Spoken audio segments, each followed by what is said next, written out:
Bismillahirrahmanirrahim. Assalamu alaikum, my dear students. How are you all? I hope you all fine. You know very well कि हम start कर चुके हैं chapter number 11 और हम इसका टॉपिक स्टडी कर रहे हैं. Which one?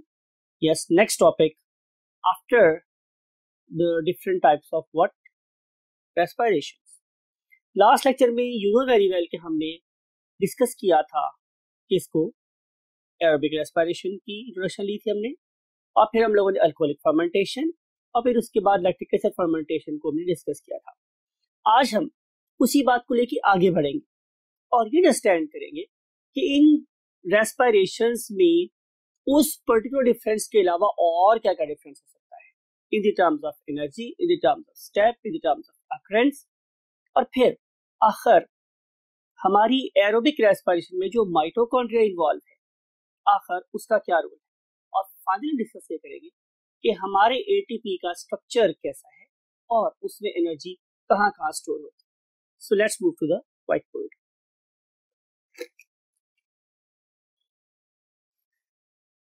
Yes, my dear students, we are here to continue the topic of course aerobic respiration versus anaerobic respiration. और थोड़ा सा प्रीवियस लेक्चर को रिकॉल करते हैं बहुत quickly. You know very well कि हम डिस्कस किया था कि there are two main types of respiration, and one of them was what? Anaerobic respiration. And you know very well that in case of anaerobic respiration there is no use of oxygen. इसमें हम लोगों ने कोई oxygen इस्तेमाल नहीं की. On the other hand, in case of aerobic respiration, you know very well that there was a usage of oxygen, right? फिर आपको ये वाली बात याद है कि मैंने ये बोला था कि इस वाले केस में हम लोगों ने ग्लूकोज को कन्वर्ट कर दिया था इनटू 2 मॉलिक्यूल्स ऑफ पायरुवेट. ठीक है, into 2 molecules of what? Pyruvate.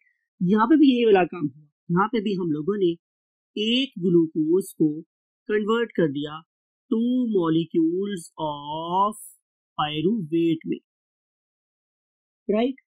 फिर उसके बाद यहाँ क्या हुआ था स्टूडेंट्स कि इस वाले केस में हमने इस पर्टिकुलर पायरुवेट को 2 डिफरेंट पार्ट्स पे डाल दिया in 2 different types of cells. For example कि अगर ये मेरे पास किसी यीस्ट का सेल है या ये मेरे पास कोई और एनाएरोबिक बैक्टीरियल है, तो हमने इसको कन्वर्ट कर दिया किसमें? C2H5OH में, और इससे क्या प्रोड्यूस हुई थी? व्हाट? CO2. लेकिन अगर ये मेरे पास किसी यूकैरियोट का मसल सेल है और ये फेस कर रहा है ऑक्सीजन डेट को, एफिशिएंसी ऑफ ऑक्सीजन को, तो फिर हमने इस पायरुवेट को कन्वर्ट कर दिया था किसमें? Lactic acid, right? तो ये वो बातें जो हमने दोबारा से रिवाइज की यहाँ पर.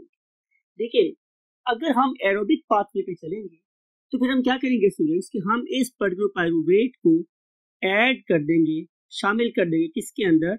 माइटोकॉन्ड्रिया में. अब इन केसेस, इस केस में तो माइटोकॉन्ड्रिया है तो ये वहां पे शामिल होगा. इस वाले केस में माइटोकॉन्ड्रिया है ही नहीं तो डेफिनेटली उसमें शामिल नहीं होगा. अब ये जो मेरे पास माइटोकॉन्ड्रिया है ये क्या चलाएगा स्टूडेंट्स? क्रेब्स साइकिल चलाएगा, और उस क्रेब्स साइकिल के रिजल्ट में मेरे पास प्रोड्यूस होंगी 2 चीजें. उनमें से एक का नाम क्या था? 6 CO2 और एक का नाम क्या था? 6 वाटर मॉलिक्यूल्स, राइट?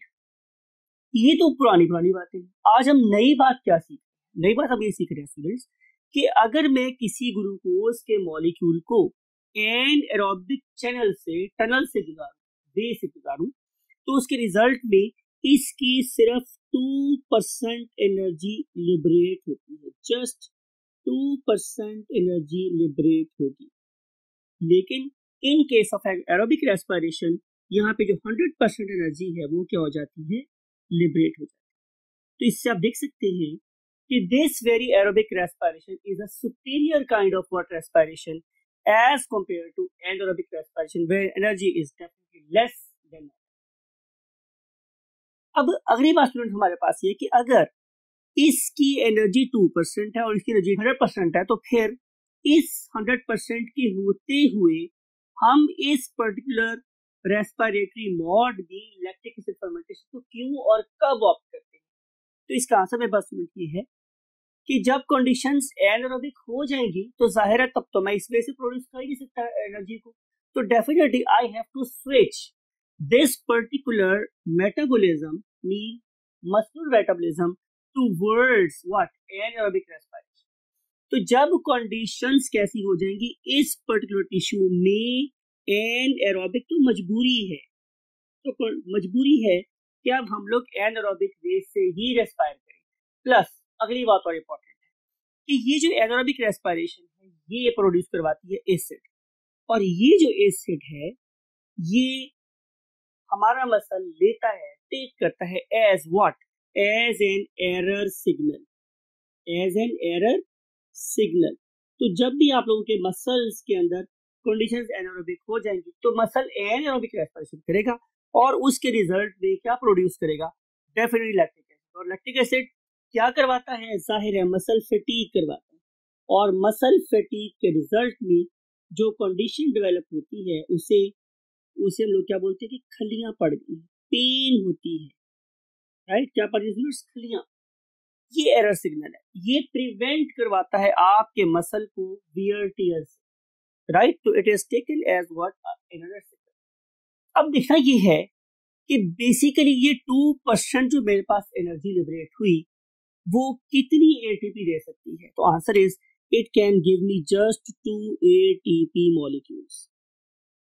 और अगर मैं इसको कंपेयर करूं एरोबिक रेस्पिरेशन के साथ तो यहाँ पे मेरे पास 38 ATP molecules प्रोड्यूस होते हैं। There is a hell of difference between the energy relations of what aerobic respiration, just 2 ATP molecules and 38 ATP molecules। अब सवाल ये कि अगर 2 ATP molecules हो मेरे पास स्टूडेंट्स, कितने, 2 ATP molecules, तो उससे मुझे कितनी एनर्जी मिल सकती है, तो आंसर इज कि मेरे पास एक ATP का मॉलिक्यूल 7.3 किलो कैलोरीज एनर्जी देता है, और अगर आप इसे 2 से मल्टीप्लाई कर लेंगे तो आप लोगों के पास 14.6 किलो कैलोरीज एनर्जी जनरेट होगी। सो यील्ड पर glucose molecule is just 14.6 kilo calories. अब जरा अपने माइंड पे जोर डालें और सोचें कि हम लोगों ने चैप्टर नंबर 2 में 1 ग्राम ग्लूकोज से कितनी एटीपी मॉलिक्यूल्स बनवाए थे, right, think and let me no. अब हम मूव करते हैं नेक्स्ट फेज के ऊपर स्टूडेंट्स कि आखिर इतनी ज्यादा एटीपी या इतनी कम एटीपी अपने अंदर एनर्जी स्टोर कैसे करती है, तो उसके लिए हम मूव करते हैं to the topic that is the structure of ATP molecule. You know very well students, हमने इसको भी कार्बोहाइड्रेट के टॉपिक में डिस्कस किया था। क्या था भला कि एक जो मेरे पास एटीपी है वो 3 चीजों पे कंसिस्ट करती है, right. Number 1 was a pentose sugar, और इस पेंटोज शुगर की कार्बन नंबर 1, 2, 3, 4 और ये थी कार्बन नंबर 5, ये C5।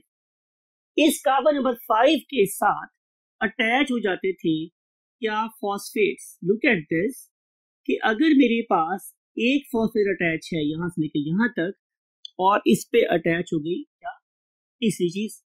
पहली चीज क्या थी मेरे पास, पेंटोज शुगर, दूसरी चीज क्या थी, फॉस्फेट, और तीसरी चीज मेरे पास यहाँ पे क्या अटैच चाहिए, एडिनिन। This is adenine.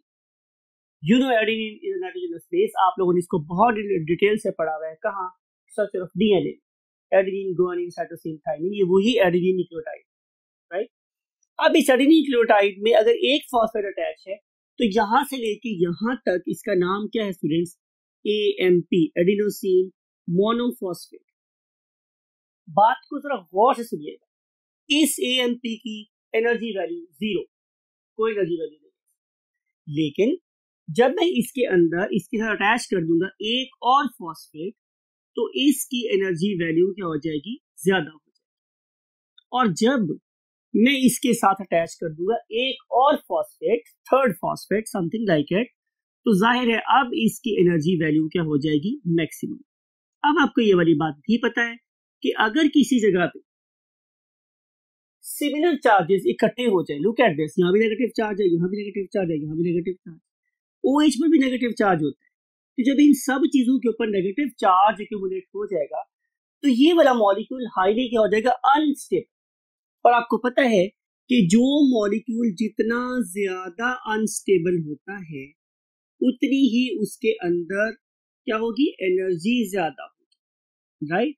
और इसकी ये ability to donate energy to other molecules और ज्यादा हो जाए, राइट। सो ये बहुत ज्यादा क्लोजली लाइंग फॉस्फेट मॉलिक्यूल्स, ये बेसिकली इसको एक हाई एनर्जी मॉलिक्यूल बना दे। जब मैं इसमें से एक फॉस्फेट उतार देता हूं, for example this one, right, तो उसके रिजल्ट में इसकी एनर्जी वैल्यू क्या हो जाती है, कम। और जब मैं ये वाला फॉस्फेट उतार देता हूं यहां से, तो इसकी एनर्जी वैल्यू क्या हो जाती है, 0। तो एनर्जी वैल्यू किस पर डिपेंड कर रही है, नंबर ऑफ फॉस्फेट अटैच होने पे।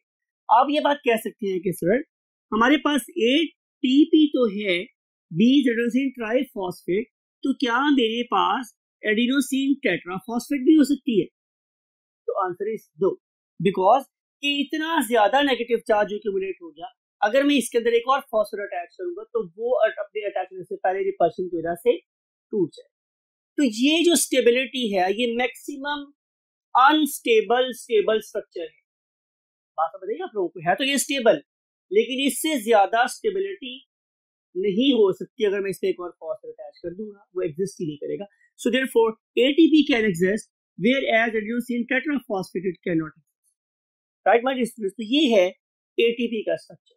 अब हम चलते हैं कि ये एटीपी बेसिकली एरोबिक रेस्पिरेशन में कहां प्रोड्यूस होता है।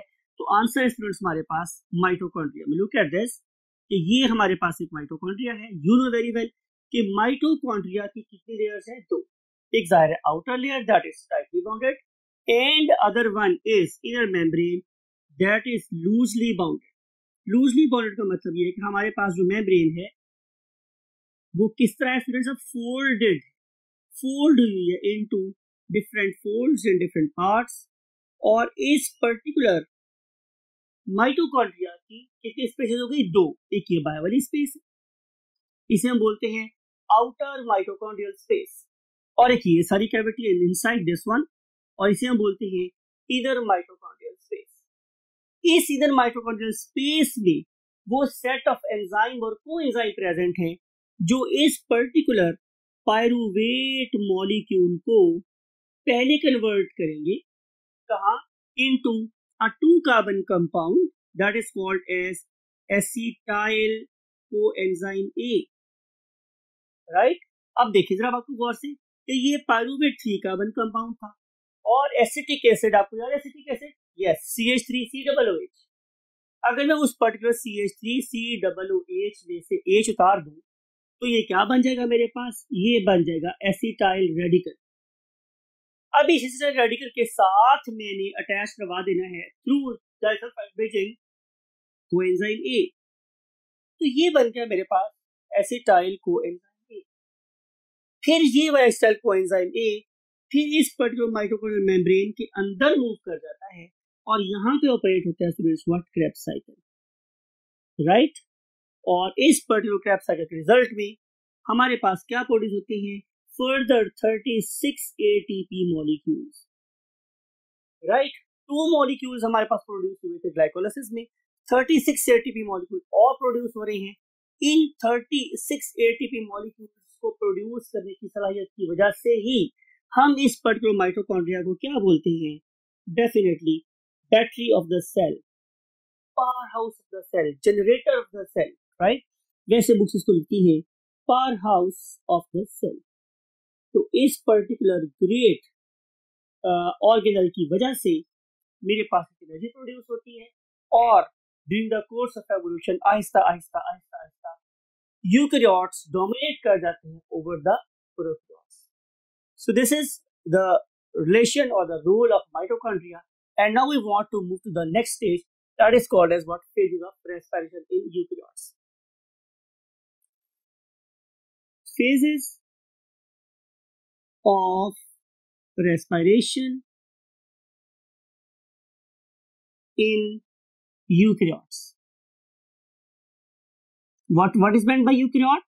Yes, cells having modern nucleus and a very very sophisticated membrane system and organelles associated with the membranes. तो इस वाले केस में यानी कि शायद मैं आप जैसे मॉडर्न लोगों की बात कर रहा हूँ कि आप लोगों के सेल में क्या हुआ, यू नो वेरी वेल कि ये था मेरे पास एक एनिमल सेल और ये था मेरे पास से गुजरती हुई क्या, एक blood capillary. It was a blood capillary. और आप सारे पढ़े लिखे बच्चे हैं, आपको ये बात बिल्कुल पता है कि whatever you digest, right, in terms of what carbohydrates, it can give rise to what, the monosaccharides. और मोनोसैकेराइड में जो सबसे अहम मोनोसैकेराइड उसका नाम क्या है, ग्लूकोज। अब ये ग्लूकोज मेरी इस ब्लड कैपिलरी में क्या कर रहा है, सर्कुलेट कर। इस पर्टिकुलर सेल मेम्ब्रेन के ऊपर हैंड्स हैं जो इस पर्टिकुलर ग्लूकोज मॉलिक्यूल को ग्रैब करके अपने अंदर डाल सकते हैं। नाम क्या है, इंसुलिन। तो जब ये वाला ग्लूकोज इंसुलिन के साथ बाइंड करेगा तो फिर ये इस पर्टिकुलर ग्लूकोज के साइटोप्लाज्म में चला जाएगा। सो वी हैव poured, हमने डाल दिया है, we have joined glucose from the blood into the cytoplasm of the cell after opening the channels known as insulin present on the surface of cell membrane. अब ये glucose कहाँ गया students, तो cytoplasm में। तो हम फेज ऑफ रेस्पिरेशन का पहला पॉइंट लिख रहे हैं, क्या, पहली फेज है इन साइटोप्लाज्म। आप लोगों के साइटोप्लाज्म में जो सबसे पहला प्रोसेस हो रहा होता है उसे हम लोग नाम देते हैं क्या, ग्लाइकोलाइसिस। ग्लाइकोलाइसिस। अब मैंने जान के इसको ऐसे बोला है, क्या मतलब हुआ कि मैं ग्लूकोज को ब्रेक डाउन कर रहा हूं। लाइसिस का मतलब होता है break down, glyco means of the glucose, right. हमने डिस्कस किया पहले भी कि ये रिएक्शन कहां हो रहा है, साइटोप्लाज्म। ग्लाइकोलाइसिस के सारे एंजाइम साइटोप्लाज्म के सूप में डिसॉल्व होते हैं, इज इंपॉर्टेंट, राइट। अब हम करेंगे क्या कि हम इस पर्टिकुलर ग्लूकोज को कन्वर्ट कर देंगे into 2 molecules of pyruvate after passing through series of reactions, जिसको मैंने डिफरेंट एरो से यहाँ पे शो कर। It is not a single step process, इसमें बहुत से रिएक्शंस इन्वॉल्व है, अभी हम डिस्कस करेंगे डिटेल के साथ। तो ग्लूकोज कन्वर्ट हो जाएगा 2 मॉलिक्यूल्स ऑफ पायरूवेट में। Remember, glucose is basically C6H12O6, ये एक 6 कार्बन कंपाउंड है। और ये जो मेरे पास पायरूवेट है ये बेसिकली एक 3 कार्बन कंपाउंड है। फॉर्मूला है C3H4O3। ये फॉर्मूला मैंने बार बार लिखा है ताकि आप लोगों को याद हो जाए। ग्लूकोज में C6H12O6 और यहाँ पे C3H4O3, ये फॉर्मूला किसका है, पायरूवेट। अब क्या होगा students, can you let me know कि पायरूवेट कहाँ बना? Very good, you are right, ये बना है हमारे साइटोप्लाज्म। अब साइटोप्लाज्म के बाद ये वाले 2 पायरूवेट के मॉलिक्यूल्स फाइंड, किसको फाइंड करेंगे, they will find the mitochondria. अब ये वाले 2 पायरूवेट मॉलिक्यूल माइटोकॉन्ड्रिया के पास है। अब माइटोकॉन्ड्रिया में आपको मैंने भी ड्रॉ करके बताया कि 2 मेम्ब्रेन है, आउटर और इनर।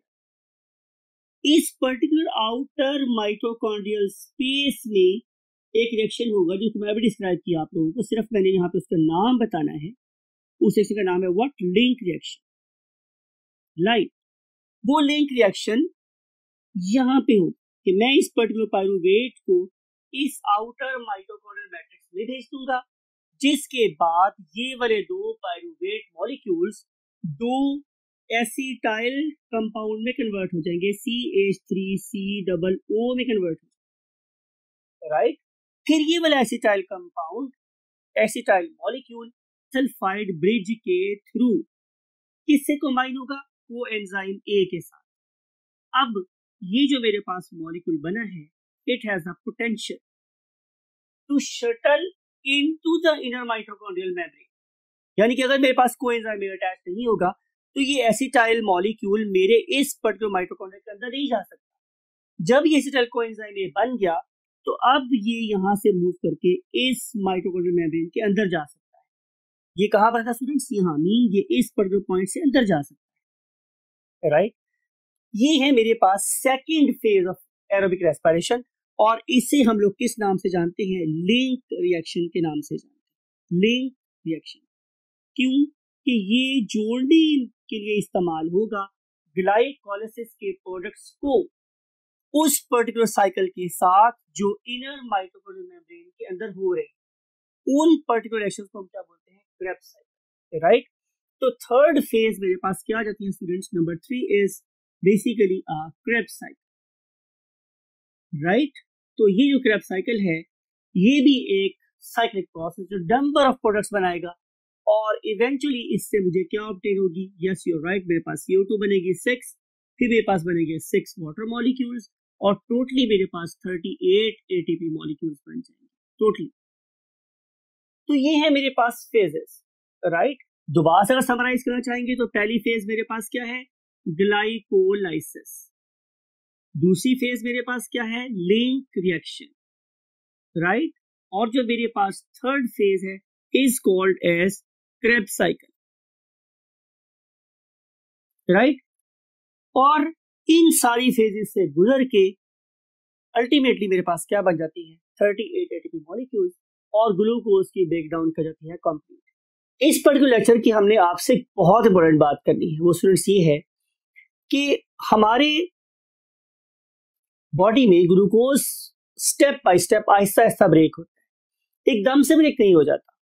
अगर ग्लूकोज एकदम से ब्रेक हो जाता तो उसकी मिसाल कैसी होती, बिल्कुल जैसे कि मैं ग्लूकोज के मॉलिक्यूल को स्टोव पे फेंक दूं तो वो फौरन जल जाएगा, बहुत एनर्जी प्रोड्यूस। अगर ये प्रोसेस मेरी बॉडी में भी हो रहा होता तो मेरी बॉडी जल जाती, ओवरहीट हो जाती, लेकिन मेरा बॉडी टेम्परेचर कभी 37 से ज्यादा नहीं होता। उसके पीछे आंसर क्या है, आई अंडरस्टैंड विद एग्जांपल से, अगर मैं किसी डमी को लूं फॉर एग्जांपल और उसे मैं 3rd या 4th फ्लोर से पुश करूं तो वो डमी जाहिर है बहुत ज्यादा पोटेंशियल एनर्जी रखती थी, जब मैंने उसको जमीन पे फेंका तो कन्वर्ट हुई के में और वो बेचारी जमीन पे आते ही पाश हो गई, राइट। लेकिन अगर मैं उसी डमी को अपने साथ क्या करूं, स्टेयर्स के थ्रू नीचे लेके आऊंगा तो डेफिनेटली वो बिल्कुल स्टेबल रहेगी, उससे कोई प्रॉब्लम नहीं होगी।